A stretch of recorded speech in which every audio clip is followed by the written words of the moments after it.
Welcome to this deep dive, custom tailored just for you. So I want you to imagine getting into your car. It's the year 2027. Okay, setting the scene. Right. You're driving down the highway, maybe it's dark, and you swerve to miss a massive pothole. And suddenly your dashboard just, well, it completely shuts off your engine. Oh, wow. Yeah. An algorithm built right into your steering column decided you were impaired. And just like that, without a judge, without a jury, or, any sort of appeals process, your right to travel is just revoked on the spot. It sounds like, it sounds like a dystopian sci-fi novel. It really does. But it is actually buried deep in federal law right now. So today our mission is to unpack this sprawling, incredibly dense interview between Tucker Carlson and Representative Thomas Massie. Yeah, and they cover a lot of ground in this one. They really do. They outline this political landscape that just completely shatters that, that high school civics textbook version of Washington you might have in your head. Oh, totally shatters it. We are talking about hidden funding networks in local primaries, the aggressive withholding of the Epstein files, corporate immunity for chemical companies, and yes, those mandated surveillance cameras inside your car. And just to set the ground rules for you before we go any further, this material is an absolute political minefield. Yeah, that is putting it mildly. Right. It throws very heavy punches at both the right and the left. From the Biden administration all the way to Donald Trump. And it touches on highly sensitive geopolitical and corporate issues. Yeah. So we aren't here to take sides or endorse any of these claims. We're just putting on our hazmat suits to unpack exactly what they're arguing about the mechanics of money, power, and transparency. That way you can judge the evidence for yourself. Okay, let's unpack this. I want to start with the foundational argument of this entire interview. Mm. Carlson and Massie make this really provocative claim that macro-level events, so things like wars, pandemics, massive technological shifts, they don't just have collateral damage. Yeah. They argue these events are disastrous for the average citizen, but incredibly, deliberately profitable for a very tiny fraction of the population. Mm. They actually call it the disaster economy. Yeah, and Carlson points to historical and modern parallels to really establish this. He argues that, when Rome fell in 476 AD, it was the end of the world for the average Roman. Obviously. But for a select few elites, it was a massive opportunity to consolidate wealth and power. And he claims that exact same dynamic applied during the COVID-19 lockdowns and applies right now to international conflicts. He actually gives a specific example of that, right? He does. He specifically calls out billionaire hedge fund manager Bill Ackman, who recently went on financial television and just casually referred to the conflict with Iran as a, quote, very good war. Okay, wait, let me play devil's advocate here for a second. Go for it. Isn't that just, basic cold-blooded capitalism? Like if you run a defense ETF or a commodities fund, of course a global conflict is going to raise your stock price. Are Carlson and Massie claiming this is a deliberate engineering of disaster? Or is it just gross opportunism by Wall Street? Well, what's fascinating here is that the interview describes something much deeper than just passive opportunism. Okay. They are outlining a system of structural insulation. They argue that this elite tier, which the interview repeatedly refers to as the Epstein class, by the way, is fundamentally disconnected from the consequences of the policies they actively lobby for. Oh, wow. Yeah, it's a purposeful architecture where they extract all the upside of global instability while shifting the entire risk burden onto the middle class. So it's not just that they have more money. It's like, okay, it's like they've built a shock-absorbing suspension system for the economy. I like that analogy. Like, the road is getting completely destroyed. You are feeling every single pothole out there, but their cabin is engineered to actually harness that kinetic energy to power their air conditioning. That is the exact mechanism they are pointing to. And the interview highlights a really jarring contrast to prove how wide that disconnect has become. Right. Because while billionaires are on TV discussing a good war, Kevin Hassett from the White House Council of Economic Advisors was recently claiming that consumer health is, quote, firing on all cylinders. And his evidence for that was what, exactly? His evidence was that credit card spending is through the roof. Which is such a bizarre metric for prosperity. Yeah. If someone is maxing out their Visa just to buy groceries, they aren't exactly celebrating a booming economy. No, exactly. And Massie fiercely rebuts Hassett's claim by pointing to the actual underlying data.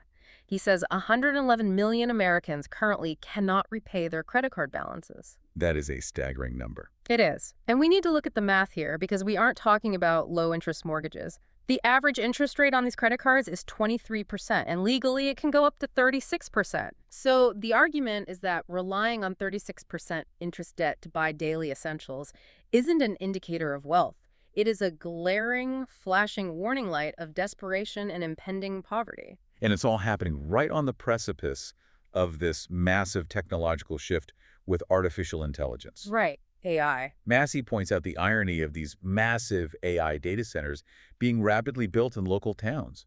I mean, they draw immense amounts of power, driving up utility costs and requiring massive grid infrastructure upgrades. Upgrades that local taxpayers effectively foot the bill for, by the way. Exactly. And the stated goal of the developers building these AI systems is to eventually eliminate half of all white-collar jobs. Yeah. So the public is essentially being forced to subsidize the very technology that is designed to replace them, while politicians tell them their credit card debt is a sign of a healthy economy. It's wild. And if elites are building this disaster economy, they need a highly compliant Congress to protect it. Right, you can't have rogue politicians messing up the plan. Exactly. They need a legislative body that won't disrupt the flow of capital or ask too many questions. And that brings us to what actually happens when a congressman stops complying. Oh, this part is fascinating. The interview pivots to Thomas Massie's current re-election campaign in Kentucky to really demonstrate the raw mechanics of enforcement. Yeah, this is where the theory turns into hard political reality. So Thomas Massie represents a district in Kentucky where he historically wins his Republican primaries in absolute blowouts. Like massive margins. We're talking margins of 81% one year, 75% another. But right now, he is fighting for his political life over a margin of just a single point. And that statistical drop isn't because he suddenly changed his voting record or, alienated his local constituents. No. It is because roughly $10 million has been weaponized against him by outside groups in a single primary race. Massie details exactly how this dark money network operates. So where's the money coming from? He claims that at least 95% of this opposition funding is coming from the Israeli lobby, specifically groups like AIPAC, the Republican Jewish Coalition, and a handful of billionaires, including Miriam Adelson, Paul Singer, and John Paulson. But the mechanism of how that money actually reaches Kentucky is the craziest part to me. Oh, the payment vendor. Yes. Massie alleges these billionaire funds, which are entirely aimed at unseating one of the most conservative members of Congress, are being funneled to his primary opponent through a payment vendor called Democracy Engine. Right. And Democracy Engine is a left-leaning platform started by people associated with the Democratic fundraising giant Act Blue. I mean, why would conservative billionaires use a left-wing pass-through to fund a right-wing primary? It's a calculated laundering of political optics. By using third-party vendors and shell packs, they temporarily obfuscate the true source of the funds from the local voters. Ah, so it's a disguise. Exactly. If a voter in rural Kentucky sees an ad attacking Massie, they might dismiss it if they immediately knew it was funded by a New York hedge fund manager. That makes sense. The pass-through makes it look like a grassroots local movement until after the election is over and the mandatory disclosures finally drop. So what was his actual crime? Why drop $10 million on a guy who just represents a pocket of Kentucky? No. Massie points out he doesn't single out Israel in his voting. His voting record is incredibly consistent. He votes against absolutely all foreign aid, Ukraine, Egypt, Israel, it doesn't matter. He votes no. Massie argues his true crime had nothing to do with his voting record at all. His crime was an interview he gave 2 years prior where he laid bare the psychological tactics of the lobbying system. Right. He detailed how AIPAC operates on Capitol Hill through a system of, homework. Yes, the loyalty test. Massie explained that lobbyists will approach new candidates and demand they write a white paper. Basically a policy essay on Israel. And Massie told them no? Yeah. He said he didn't like writing term papers in college and certainly wasn't going to write one for a lobbyist. And the lobbyist allegedly responded, well, just copy Rand Paul's term paper and put your name on it. Just think about the sheer absurdity of that. Copy Rand Paul's homework. They don't even care if the politician actually understands or believes the policy. Right. It's not about the policy. No, they just want the psychological submission of watching a sitting U.S. representative hand in an assignment. If we connect this to the bigger picture, it reveals the ultimate existential threat to the Washington system. Which is? Transparency. The machine can absorb a no vote, they can work around a dissenter, but the ultimate sin is pulling back the curtain and explaining the how to the voters. Right. The moment you expose the mechanical levers of control, the white papers, the minders, the loyalty tests, you break the illusion of representation and you become a target for elimination. Here's where it gets really interesting. Because if exposing a lobbyist's homework assignment costs you $10 million in attack ads, what happens when a politician tries to pull the curtain back on a massive, elite criminal enterprise? Oh man. The Epstein files? It's exactly. The interview moves into the Jeffrey Epstein files, and this issue acts like a political black hole. It completely bends the normal laws of partisan gravity. Yeah, and Massie didn't just ask nicely for documents. He authored and pushed through the Epstein Files Transparency Act. Which is a huge deal. It's a crucial distinction. It wasn't just a congressional subpoena, which can expire or just, be ignored by the executive branch. Right. It was a permanent law forcing the Department of Justice to release documents related to the Epstein case. And it worked, right? Mostly. Good. Partially. Because of this specific law, 3 million files were suddenly released, exposing the fact that officials like former Attorney General Pam Bondi had previously claimed that everything had already been put out. But the DOJ is still fighting a grinding war of attrition to keep the most damaging things hidden. Yeah, they are. Massie explains they're withholding internal communications by invoking something called deliberative process privilege. Right, the privilege claim. Usually that privilege is used like a corporate shield to keep a government agency's internal brainstorming and rough drafts private so officials can speak freely. Makes sense in theory. Sure, but Massie argues invoking it here is entirely illegal under his new law. The Transparency Act specifically demands those internal communications so the public can see why the DOJ made the bizarre decisions they did regarding Epstein's plea deals. And the selective transparency gets even more granular than that.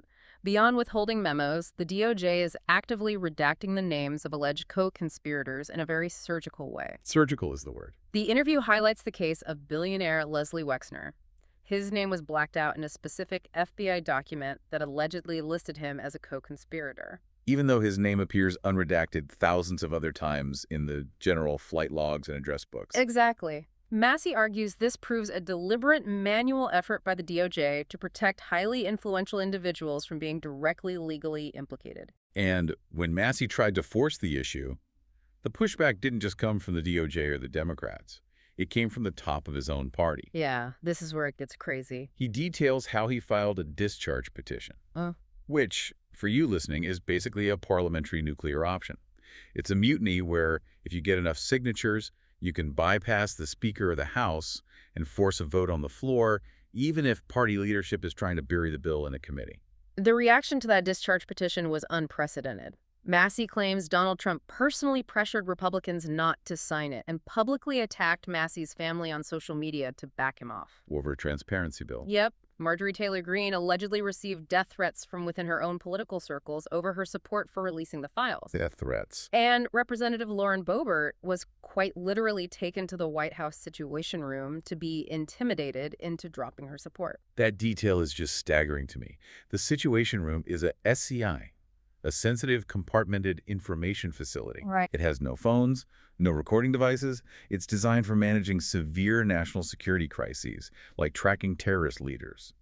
Why would a supposedly America First administration use the most secure room on the planet to strong-arm a representative into protecting the secrets of disgraced financier? Especially when those secrets allegedly implicate high-profile Democrats. Exactly. It makes no sense. It defies conventional political logic until you apply the interview's core thesis. Which is?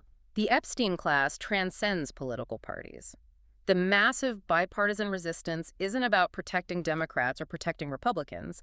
It is about protecting a tier of society, the billionaires, the intelligence assets, the ultra-elite that operates entirely above the law. They protect their own. They view themselves as a separate, insulated class that must be protected from public accountability at all costs, regardless of who is sitting in the Oval Office. So what does this actually mean for you when you wake up tomorrow? I mean, it's very easy to listen to this and think of billionaire lobbyists and Situation Room intimidation as some distant elite drama that doesn't really touch your daily life. Right, it feels far away. But Massie deliberately brings this home. He argues that this exact same bipartisan alignment, this uniparty that protects billionaires, uses the exact same mechanics to quietly strip away your rights in your own neighborhood. The interview outlines 3 specific mechanisms of how this top-down control filters into your everyday life. The first is corporate immunity. Oh, the Farm Bill. Yes. Massie details a quiet attempt to hijack the Farm Bill. Now, the Farm Bill is a massive piece of must-pass legislation meant to handle agriculture subsidies. Yeah. But buried inside it was a provision to give the German company Bayer Monsanto, the makers of the pesticide glyphosate, absolute immunity from state-level lawsuits regarding claims that their product causes cancer. They try to use a farming subsidy bill to strip American citizens of their right to sue a foreign chemical company in their own local courts. Unbelievable. And the U.S. Department of Justice actually went to the Supreme Court to side with Monsanto on this. Yep. Massie also mentions he had to fight off a similar sneaky attempt in the Judiciary Committee to give those massive AI data centers we talked about earlier total immunity from local environmental and zoning laws. It is a constant effort to override local sovereignty. The second mechanism is the expansion of warrantless spying. FISA. Massie describes a surreal moment on the House floor regarding FISA, the Foreign Intelligence Surveillance Act. Jim Jordan, who is known as a fierce right-wing conservative, and Jamie Raskin, known as a fierce left-wing liberal, literally teamed up. Wait, Jordan and Raskin, opposite ends of the political spectrum. Exactly. They actively managed the clock, yielding their debate time to each other to ensure they could outmaneuver opponents and pass the reauthorization of FISA. Which allows the government to spy on Americans' digital communications without a warrant. Right. They dropped the entire theater of being political enemies to ensure the surveillance state maintained its power. Which brings us to the third example, and honestly, the one that makes my blood boil. The 2027 car kill switch. Yeah, this is the one. Massie explains how lobbyists utilize omnibus bills, massive 1,000-page pieces of legislation that politicians are forced to vote on with almost no time to read. Because nobody is reading 1,000 pages overnight. Exactly. And hidden inside the massive Biden infrastructure bill, a bill sold to the public as fixing bridges and roads, is a federal mandate. A mandate for what? By the year 2027, every single new car manufactured in the United States must contain advanced surveillance technology that actively monitors the driver. And we are not talking about, like, a breathalyzer you have to blow into if you have a history of DUIs. No. This is a passive AI system built directly into the dashboard. It uses cameras and sensors to track your eye movements, your posture, your facial expressions, and it constantly runs an algorithm to judge whether it thinks you are impaired. And if it thinks you are. If the machine decides you aren't fit to drive, it has the power to cut the engine mid-trip. Massie emphasizes the complete lack of human recourse in this scenario. Right. Think about it. If you are a mother driving a minivan full of kids and you swerve aggressively to miss a deer, the AI might flag that erratic movement as impairment. It just shut you down. It shuts your car down on the shoulder of a dark highway. How do you appeal that decision? Who do you call? There is no due process. None. The algorithm simply executes a sentence, and because it was buried in an infrastructure bill, it bypassed public debate entirely. Just picture that. Your own personal vehicle becomes an active extension of the surveillance state, monitoring your behavior and dictating your freedom of movement based on federal code. It really represents the ultimate synthesis of everything we've talked about today. It does. The illusion of a fierce, combative two-party system completely evaporates when the true goal is consolidating control. Whether that means spying on citizens through warrantless digital searches, mandating AI kill switches in private vehicles, or protecting chemical megacorporations from liability, the system will always align to protect its own power and insulate itself from the public. It is an incredibly heavy, jarring narrative. I mean, we started this deep dive looking at the macroeconomy. Billionaires calling international conflict a good war, while everyday Americans drown in 36% credit card debt just to buy groceries. Right. We looked at the sheer financial force used to enforce compliance, with AIPAC demanding politicians copy homework assignments and dropping $10 million in dark money through Democracy Engine to crush anyone who exposes the game. And then we examine the extreme lengths the establishment will go to protect its elite members, utilizing parliamentary tricks and the White House Situation Room to bury the Epstein files. Yeah. And finally, we saw exactly how that same systemic machinery reaches directly into your life, hiding surveillance mandates inside infrastructure bills to bypass public consent. It fundamentally challenges the entire concept of a transparent democracy. It leaves us with a vital question to consider, building on all the mechanisms we've unpacked today. What's that?